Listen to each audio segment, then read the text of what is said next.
Hayal gah dağdadır, gah da aranda. Gah göğe yükselir, gah enir insan. Otaqda bir saat tek oturanda 100 ilin derdiyle yüklenir insan.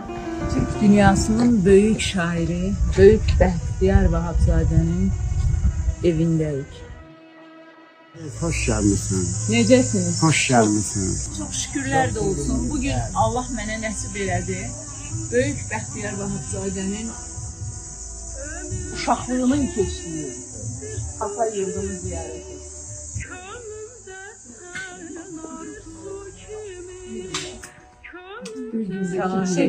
Çok sağ olun. Əlbəttə.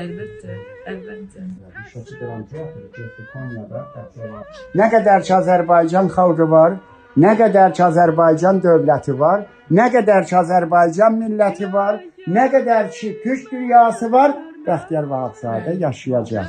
Burada Bəxtiyaram, orada Şəhriyar. Şəhriyarla Bəxtiyar heç vaxt görüşmədilər. Qəlbini xalqına verən şair, evini xalqın evlatlarına verir. Mən fəxr edirəm həqiqətən və çox da şükür edirəm ki, Allah bu anları yaşadır. Mən nə qədər xoşbəxt bir vətəndaşam ki, torpaqlarımızın alındığı günü görmüşük, onu yaşamışıq. Biz çox xoşbəxt xalqı ürəklə gedə bilirik. Və bütün Türk dünyası sevir Bəxtiyar Vahabzadəni.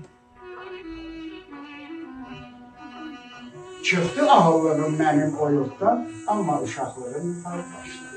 İndi mən həsrətəm o doğma yerə şəkilləri var. Anası Gülzar ana, bacısı Firuzə xanım, qızı Gülzar, oğlu Azər.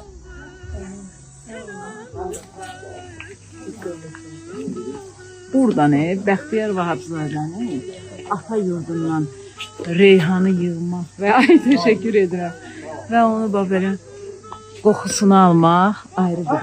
Bütün dadına məxsus olan bütün xüsusiyyətlər sizdə var. Çox sağ olun. Sən mənim layımdın, layımdın. Sən mənim şirin layımlarım. Sizdən söhbətdən doymadım. Çünki Bəxtiyar Vahabzadənin yanında ən çox olan insan sizsiniz. Suyundan, doyunca içməkdən dadar doymaz yaxşıdır. Yəni az içdik bu suyu. Çox gözəl idi bu görüş. Mən əminəm ki, muzeyimizin ən gözəl, yadda qalan bir görüşü idi. Çox sevindik.